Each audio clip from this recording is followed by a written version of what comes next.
Life is full of variables. People, events, decisions, timing, and the list goes on and on. In this trying time, humanity has witnessed how one variable can change our lives, not just for a week or a month, but for over an entire year. Changes have occurred in schedules, sports, employment, households, politics, social interactions, trips to Europe, and yes, even our view on toilet paper. While COVID-19 may have been the jumping off point, I believe it is not the root of the issue, but we will get to that later. However you feel about the pandemic, we can all agree that it created a global state of chaos. A type of chaos some may believe rivals any other point in history. From the quarantines to the travel restrictions, from the confusing tests to the vaccine side effects, COVID has left the entire globe like a thirsty traveler in the desert, chasing an ever-moving mirage of normalcy. If the situation was not dire enough, add constant changes in landscape and a sea of half-true information on your map to the nearest water source. Dizzy and confused, we have been left to search in an exasperated state for hope. But where do we turn to? Where do we find truth? If it is true, as Solomon says in Ecclesiastes, that there is nothing new under the sun, then it makes sense that we should be able to look back throughout history to find answers to bring us out of this pandemonium and give us hope for the future. We could look back to the trying events and the leaders who were able to triumph over them to give us wisdom for the obstacles we face today. Therefore, let us begin by diving into the textbooks of old as we search for truth in the midst of turmoil. Defined as the time between creation and the fall of Rome, antiquities is characterized by large ruling empires like Egypt, Rome, Byzantium, Babylon, and Greece. Unfortunately, most of all of what we know of this ancient period was written by the dominating forces of the time, since they often destroyed any history of their conquered adversaries. This means that we have little information about the foes these great civilizations erased from history. As Dr. Grant would remind us, there are three parts to history: what happened, what people say happened, and what people remember happened. Therefore, we are often left to sift through the remains of tattered manuscripts and toppled buildings to discern what truly happened. However, there is one group of people who have a meticulous history: the Israelites. For our purpose, we're going to look at a leader that helped bring the Israelites out of slavery in Egypt and into the Promised Land: Moses. Moses was born into a Hebrew family under the oppression of Egyptian rule. As many of us know, he was hidden as a boy to protect him from Pharaoh's edict. But when his parents realized they could no longer hide him, he was sent floating in a basket down the Nile. While Moses' sister was watching, the basket floated down the river until Pharaoh's daughter noticed the basket, opened it, and took pity on the child. Seeing the child was found by the Pharaoh's daughter, Moses' sister offered to have the child nursed by his own Hebrew mother. In one of the greatest parenting moves of all time, Moses' mother got paid to raise her own son until he was of age. Now living as royalty, he witnessed one of his fellow Hebrews being beaten by an Egyptian. Infuriated, he struck down the Egyptian and hid the body in the sand. When his action was revealed to Pharaoh, Moses fled to Midian and began his life as a shepherd. At this point, Moses had been ostracized by both his fellow Hebrews and the Egyptians, seemingly the last person God would use to bring Israel out of Egypt. Outcast and downtrodden, Moses continued his life as a shepherd until he witnessed a miracle: God in the form of a burning bush on Mount Horeb. The Lord told Moses he had heard the Israelites suffering and was sending Moses to their rescue, stating, "So now, go. I am sending you to Pharaoh to bring my people, the Israelites, out of Egypt." To this, Moses responded with timidity, questioning why he was chosen and how he would be able to deliver them. God replied, saying, "I am who I am.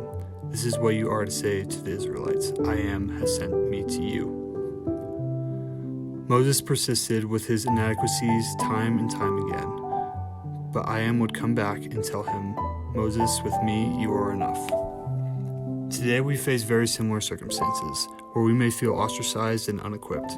Yet I am still calls us, saying, "You are not alone. I am with you even during turmoil." Moses would go to Egypt and free his people and take them on a 40-year trip to the Promised Land that he would never witness. Countless times he would have to steer the Israelites away from their unbelief and sin and bring them back to the promise of God.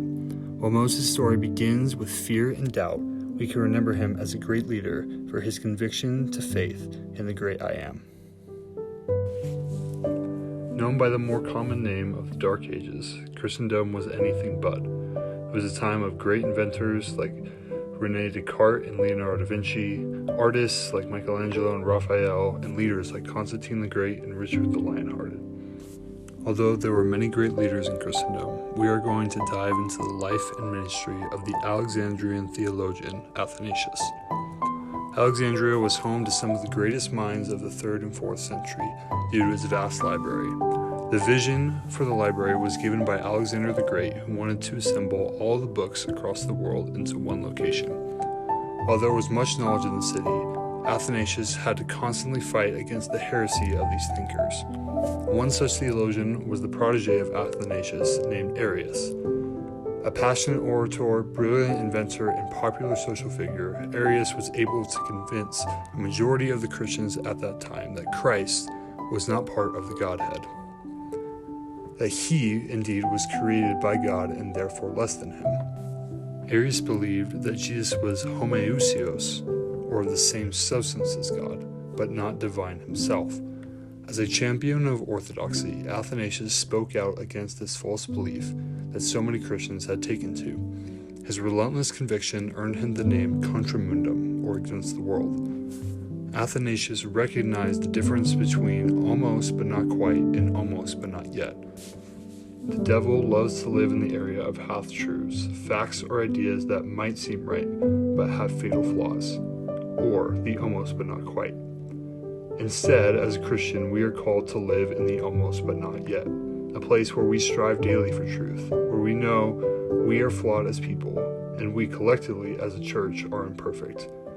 But we must continue to be reformed into Christ-likeness. Athanasius also lived out his faith in a parish lifestyle, teaching fellow Christians about desert solitaries where he would spend hours fasting and praying. His fervent effort to condemn Arianism was finally rewarded in the First Ecumenical Council in 325, when Arianism was discounted as heresy. In the end, Athanasius' unwavering conviction to his faith allowed him to speak truth even when false teachings were running rampant. In the endless sea of information we live in today, we can take wisdom from Athanasius as we search for truth by living with an almost but not yet mindset and diligently studying the scriptures. The Great Experiment, the melting pot, and the home of the American dream, our beloved country has seen many trials, and if this past year is any indication, it will continue to do so in the future. While events like the colonization of America, the Constitution of Independence, the Great Depression, the Watergate scandal, and 9/11 are events that have marked our history, the critical character I want to focus on today is Abraham Lincoln and his impact on the Civil War. Still in the wake of the Industrial Revolution, America was buying slaves at an alarming rate. By the time of the 1860 election, there were 4 million slaves in 15 states, and unrest was brewing among political parties. In stepped Lincoln as a president of a collapsing nation that threatened to split into 33 separate entities. Against impossible odds, Lincoln began his fight for civil rights in America as well as its reunification. After the first 3 years of war brought devastating casualties under Generals Winfield Scott, George B. McClellan, and Henry W. Hackle, Lincoln appointed Ulysses S. Grant as lieutenant general, and the war began to turn in the Union's favor. Slowly the Union took control and began to close in on the Confederates. After the horrific Battle of Gettysburg, Lincoln gave an address stating, "From these honored dead, we take increased devotion to that cause for which they gave their full last measure of devotion, that we here highly resolved that these dead shall not die in vain, that this nation, under God, shall give a new birth of freedom, and that government of the people, by the people, for the people, shall not perish from the earth." Lincoln had resolved to win the war, and his determination was what led to its eventual victory. This win came at a great price, however. It is estimated that nearly 650,000 men died in the conflict. Like Lincoln, we live in the time of civil unrest, where our battlefield is truth and the weapon of choice is social media.